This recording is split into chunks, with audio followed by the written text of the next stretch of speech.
Okay, so hello everyone. Thank you for having me. It is my great pleasure for the first time our group in Singapore to participate in this festival Théorie, and we hope to continue our effort in the future festival if possible. Today, following the previous speaker this morning in Ludovica, I will talk about the neoclassical impurity transport in negative triangularity plasma. This is the landscape in Singapore. We have a very green campus. The presentation will be given in the following order. First of all, for those who are not familiar with the concept of impurity and neoclassical transport, I provide a brief introduction in impurity and the motivation of the present work. And in the second part, I will show you how we include the plasma shaping effect in the conventional neoclassical theory, as well as some trend as a function of a delta triangularity, how impurity flux is changing. And the third part, I will show you some result from nonlinear gyrokinetic simulation to check if our theory is consistent with the nonlinear prediction. This part is still very preliminary. I only have very few results, but I think it will be nice to show how it looks like. And then I'll conclude my presentation with a conclusion, and so my personal opinion, if NT is still attractive opinion or not. Okay. Since I was expecting my previous speaker to introduce a lot in negative triangularity, I just prepared one slide. And as we already know, the ether plasma is expected to operate in a positive triangularity, so known as the D-shaped plasma in H-mode scenario. While this positive triangular case provides very high performance, but the presence of the edge localized mode the very narrow size of spherical layer poses a lot of challenge in power adjustment. And for this reason, there was a growing interest in negative triangularity and state therapies as an alternative possible solution compared to the positive triangularity case. And here I summarize briefly some features from PT and NT plasma. In positive triangularity, we obtain high performance, but due to the presence of the pedestal, we suffer a lot from edge localized mode. And since the turbulence is suppressed, we have very narrow spherical layer, which imposes a lot of challenge in power adjust. While in negative triangularity, although we operate in L-mode plasma, we get almost H-mode-like performance. This is a key importance. Since no pedestal, no edge localized mode, and the turbulence is relatively developed compared to the H-mode scenario, we have a pretty wide spherical layer. And so far, our understanding for this such improved performance in the NT plasma is mainly associated with the reduced turbulence, both core and the boundary region. Okay, now impurity. And in fusion devices, the presence of impurity is just unavoidable. And according to definition, we define impurity all the species that do not participate in the fusion reaction. So basically, except deuterium, tritium, and electron, and all other species, we define just impurity. And in tokamak, there are different types of impurity source. The first one, the byproduct of the fusion, as you can see, the alpha particle helium, we consider them as impurity. The second part, the impurity sitting to trigger the plasma detachment and export to radiator, we have quite a lot from the last week.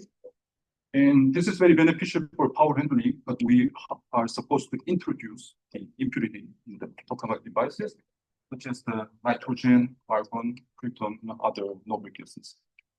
And the last point is the most important part, the power loaded at the target.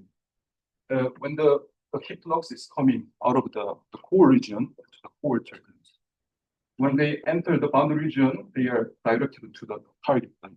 And since these heat flux are so strong, when they reach the target plane, they lead to the sputtering of the impurity, especially the carbon and tungsten, according to the type of devices. And okay, once sputtered, those impurity actually they can penetrate into the core plasma, and we call it the core accumulation of the impurity. And this is quite dangerous, especially for the tungsten heavy impurity. The tungsten, even in the core temperature of the plasma, it's not completely ionized.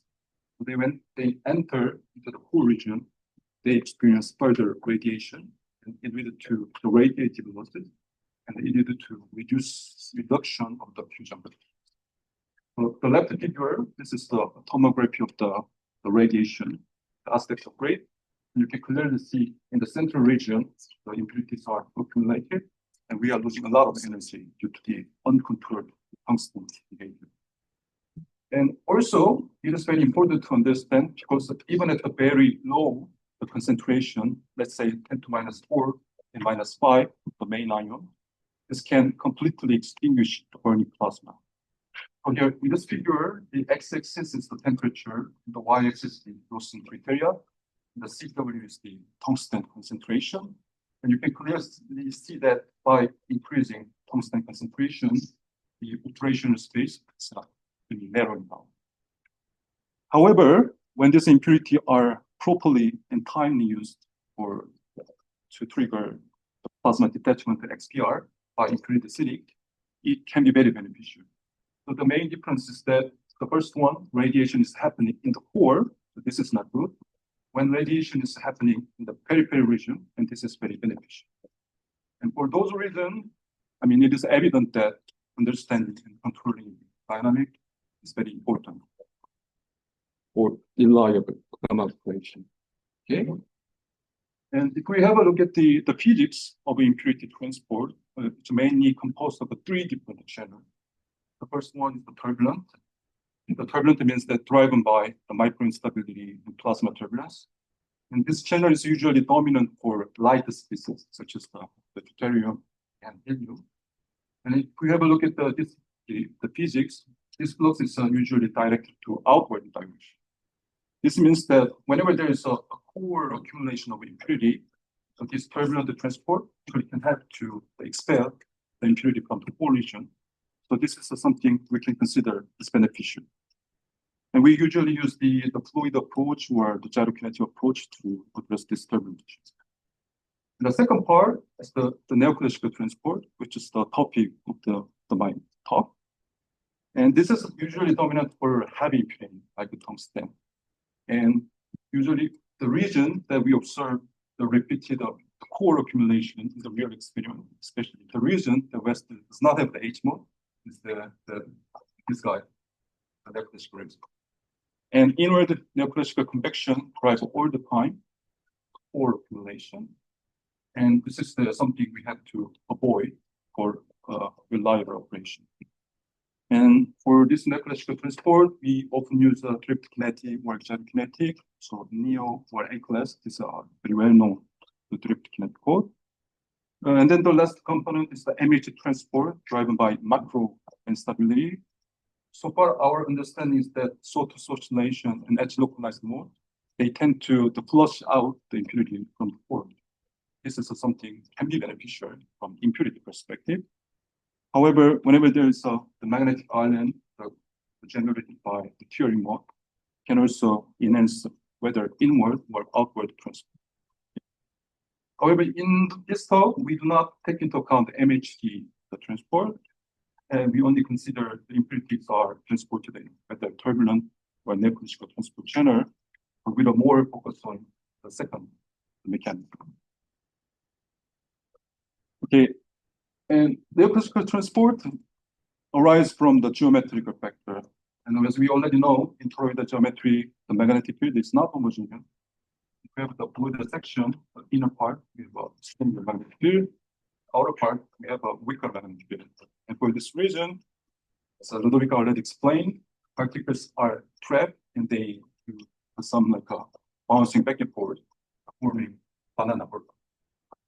And when they are trapped, the collisional friction between trapped particle and passing particle, they can contribute to the collisional transport.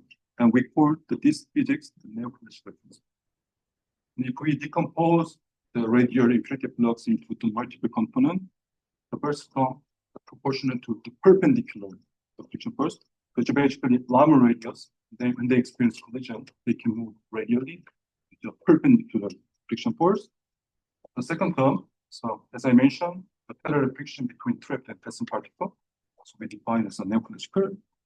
And the third term, allocated to E cross V trip, this is the typical, the turbulent impurity principle. And usually, neoclassical transport is much higher than classical transport. There are different ways to demonstrate this order of magnitude, but I believe one of the simplest ones is just to use the random number. So for the classical diffusion coefficient, it is proportional to the square the characteristic length, which is just a volume radius, and also collision frequency. While for the neoclassical cases, now the characteristic lengths become the banana orbit, which is the several order of the Raman. By just comparing those two terms, we already can show that the neoclassical transport is much higher. And also from analytical perspective, we can show some why the tungsten is accumulating, why neoclassical transport drive inner formation. This is the typical impurity radial flux described in the 1970 and 80. And if we assume the steady state where the impurity flux goes to zero, we can obtain some relation with the impurity density profile as a function of the ion and temperature ion profile. If we just neglect this profile, we can see that the impurity profile is proportional to the ion with the power of the impurity charge. But in case of tungsten, it can go to 40, 50, and density profile usually peaked in the core. This means that, it's unavoidable to have such a peak density profile coming from neoclassical transport. Okay, and within the neoclassical transport channel, according to how the collisional plasma is, we can also separate it into three different regions. First one is the banana regime. The banana regime means that all trapped particles, they can complete their orbit without any disturbance. And then the flat regime, some can finish their orbit, but some are disturbed due to collisional effect. The last one, the fusion-lateral regime, all the particles are consistently disturbed by collision effect. So usually, this fusion-lateral means that very strongly collisional regime responding to heavy impurity like tungsten, while the banana plateau, weaker collision regime, dominant for main ion and light space. However, when all this theory is derived in 1970 and 80, the derivation was made under several assumptions. The first one, circular geometry. So they assumed the kappa equal 1 and no triangularity, and also large aspect ratio, which was okay for a conventional tokamak. However, spherical tokamak, this assumption is not valid anymore. And also an axis-symmetric configuration. This theory does not work for the stellar layer configuration. And in this work, I just wanted to know how, by including plasma shaping, especially triangularity, how the plasma shaping change the landscape of the neoclassical transport. And is it better or worse in fusion scenario? Okay. And while there are many work done on effects of the shaping of plasma turbulence, but as far as I know, there are only few work done on impurity transport. Here I cited two examples. The one is the experimental, the right one is the numerical and theoretical. The left figure is the radial profile of the carbon, the density profile from TCB to Tama. And here the red solid line is negative triangularity. And here the blue solid line is the positive triangularity. And we can already see that in negative triangularity case, there's a stronger the core accumulation. And in this paper, the author claimed that it is due to the reduced turbulence. However, I think we should include the effect of the neoclassical effect as well to for a complete understanding. And the second figure is coming from Chen Kang. It's a very theoretical numerical work. And in this work, he investigated the effects of the elongation, but without triangulating. The x-axis is the function of elongation. The y-axis is the neoclassical impurity flux. And we can clearly see that increasing elongation plasma, it increased the neoclassical transport. In summary, we can see that the plasma shaping has a very strong impact in determining the impurity profile. And we need to consider effects of shaping in neoclassical theory. So how we do that? The idea is very simple. First, we start from the Miller geometry, one of the simplest geometry that we can construct magnetic flux surfaces. So here I plotted the 5 examples of the magnetic surfaces as a function of different data from NT, PT, with a constant elongation. And the idea is that from the Miller geometry, I calculate the metric vector in the 3-dimensional, the HR, the radial, colloidal, and the toroidal. And using this metric vector, I will evaluate all the geometrical terms which are necessary to calculate the radial neoclassical imperative flux. This is only possible because the neoclassical physics is fundamentally the geometry dependent. Okay. Yeah. So this is how the metric vector look alike. According to the definition of the geometrical vectors, we derive the respectively HR, H theta, H phi. You can clearly see now their metrics are they include the shaping factors, which is theta and kappa. And using these 3 factors, and I will evaluate the Jacobian, the volume integral, the flux surface average, the magnetic field, and also the fraction of the trapped and passing particles. The distance are also geometrically dependent. And in the beginning, our initial idea was to do a small parameter expansion by using the K-1 data. But as we saw in the early this morning, the kappa can be up to 2.8, which is very large. The data can be minus 0.6, plus 0.7. It's not anymore a small parameter. So we just abandoned our idea and we did all the numerically. Okay. So this is how the metric vector look like. Here I plotted the 3 metric vector in the near the boundary region, low equals 0.9, as a function of the colloidal angle. Local side, upper, right side, down. And so here the blue is the negative triangularity, the green is the positive triangularity. We can hold this that due to the shaping effect, the metric vector behave differently. And this is the reason that in the end, eventually the neoclassical flux we observe will be different according to this. And then the second remark is that when we increase the elongation, if it's not included here, elongation also enhances such differences. So increasing elongation also make a large effect in the shaping effect. Another example how the Jacobian and the magnetic field the data. Okay, you see a clear differences. And then, since neoclassical physics consider the fraction of a trapped particle, we need to revise this term. Because usually in the literature, we assume a circular geometry in large aspect ratio, and the fraction of the passing and trapped particle are expressed in a simplified. And a lot of people use this expression because it's very simple. However, as you see, there's a missing fact coming from delta and kappa, while we already know that shaping geometry changed the fraction of trapped and passing particle. And we did a quick numerical analysis, and then we found that the fraction of the trapped particle actually is higher in negative triangularity, and by increasing the kappa, fraction is decreasing. And this also indicates that the changing the delta and kappa also will alter the physics of the bootstrap current, which depends a lot, is the fraction of the trapped and passing particle.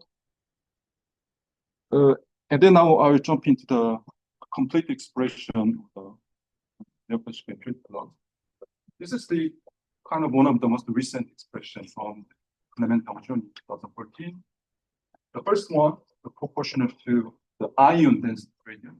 But here, the minus sign means that inward accumulation, positive means the outward direction. Proportional to minus density, ion density gradient, but with minus sign. So this is the guy that accumulated the tungsten Pokemon. The second term, proportional to ion temperature gradient, but with the addition of the minus. So it's basically positive term. We call it temperature screening. So this is the possible solution by applying the different heating scheme. We can control the impurity dynamic. And then the diffusion term. And here the PA, PV terms are pretty new. In conventional the neoclassical theory, we would assume that toward the uniform distribution. However, in a different scenario, they are not really uniform. The PA/PB factor is kind of a correction that explains how non-uniformly the tungsten is distributed. Okay, so I will use this expression to evaluate how the granularity affects the final radial flux. This is the full definition of how PA/PB defined. And as I mentioned, in an ideal scenario, the PA is equal to 1, PB equal to 0. But according to the plasma scenario you are dealing with, which is a strong MBI heating, as you can see, centrifugal force and accumulate the tungsten in the outer part. This means that the PA/PB should increase. And then the heating, the off-axis heating, or even the background turbulence by itself can change the value of PA/PB. This is very important to capture the correct value of PA/PB. And to evaluate the trend of the PA/PB as a function of delta, usually this density distribution should be measured from simulation. But here we just reconstruct numerically and how they are behaving as a function of delta. Okay, so this is the PA/PB factor, the uniform cases. The PB equals 0 at uniform cases. This is what we obtain the theoretical prediction. Here we use the inverse aspect ratio, not very small. So PA is not corresponding to 1, but when we did the ideal scenario, we cover PA1, PB0, yes, then our numerical code is generated correct result. And as you can see, the value of PA is larger in case of the negative triangularity. Means that since PA is large in anti-plasma, our impurity flux will be enhanced in case of the anti-scenario. And then the non-uniform cases, I think I'll just skip this part and then directly go to the final result. Here I plotted the radial impurity flux, the tungsten impurity flux, as a function of delta. Then plot the two different cases when the tungsten is uniformly distributed. There's quite a strong non-uniform distribution. And as you can see, in case of negative triangularity, we observe that there's an enhanced core accumulation, which is not a good news.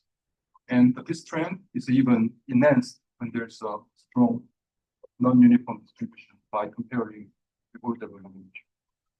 And for this analysis, we just use the cyclone-based case, which trigger ITG stability 2.2 for density, 7 for temperature.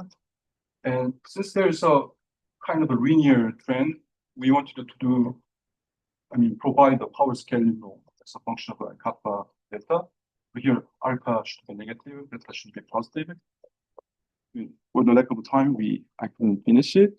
But anyway, the main message here is that the plasma, due to the geometrical reason, it accelerates core accumulation. And then the next step is a nonlinear simulation. We wanted to check the previous theory is really consistent with our expectation. And for this, we use the gyrokinetic, nonlinear gyrokinetic, the Gisela code, the same model that we used. Here, for 3 different configurations are consistent and considered negative triangularity minus 0.3, the symmetric cases that equals 0, positive cases, and again, cyclone basis with the constant elongation. And we consider the tungsten impurity because I mentioned this is the pure Schluter boundary. You can see the violet, this is the tungsten that belong to the pure Schluter very collisional regime, where we can clearly see the effects of the neoclassical transport. Then another remark is that for the tungsten density gradient, we gave just a minus density profile. Usually tungsten is injected from outward. Okay, this is very preliminary. Okay, but this is the 2D snapshot of the tungsten distribution. Here, the bright color means that there are more tungsten particles. The dark part is that it's empty. At the very beginning, the 3 configuration design provided a negative density gradient. They are very localized near the edge part. But after the steady state, when I have a look at how they are distributed in the 2D polynomial, we can clearly see that all the tungstens are accumulated in the core. This means that the zizella can reproduce the inward neoclassical convection, as we expect in theory. Then it's time to compare which configuration accelerates more inward accumulation. Okay, so this is the 2D snapshot of the ITG simulation, three different cases, very similar to the result. But here, when I did a spectral analysis or any other comparison, but we didn't really see the turbulence reduction in terms of the ITG turbulence.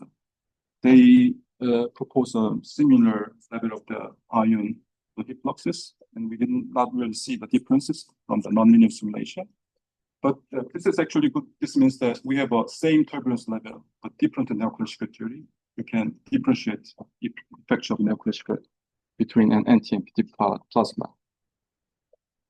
And then I want to do more analysis, but this is a kind of my rest result. Okay, when we have a look at the volume averaged flux, we didn't really see difference in terms of the correlation between anti and MPT. But as I mentioned, the shaping effect usually stronger near the boundary region. When I had a look at the 0.8 part, and then the locally, and how they behave as a function of time, and we kind of observed that NT actually, as we expected, is kind of accumulating faster than positive triangle case. I know that there are a lot of analysis that need to be done. Okay, so today I'll just stop here. And this is my outlook. So the red line is kind of a negative perspective for impurity transfer in negative triangle plasma. And the blue one is what I think a positive effect in NT scenario. But as I mentioned here, more complete understanding of the NT-L mode, the PTH mode, which one is better? We have to need a dedicated experimental discharge. So far, but I think still negative triangulated L mode plasma is an attractive solution, although there are the trade-off between impurity and plasma turbulence. Yeah, that's it. Okay. Thank you.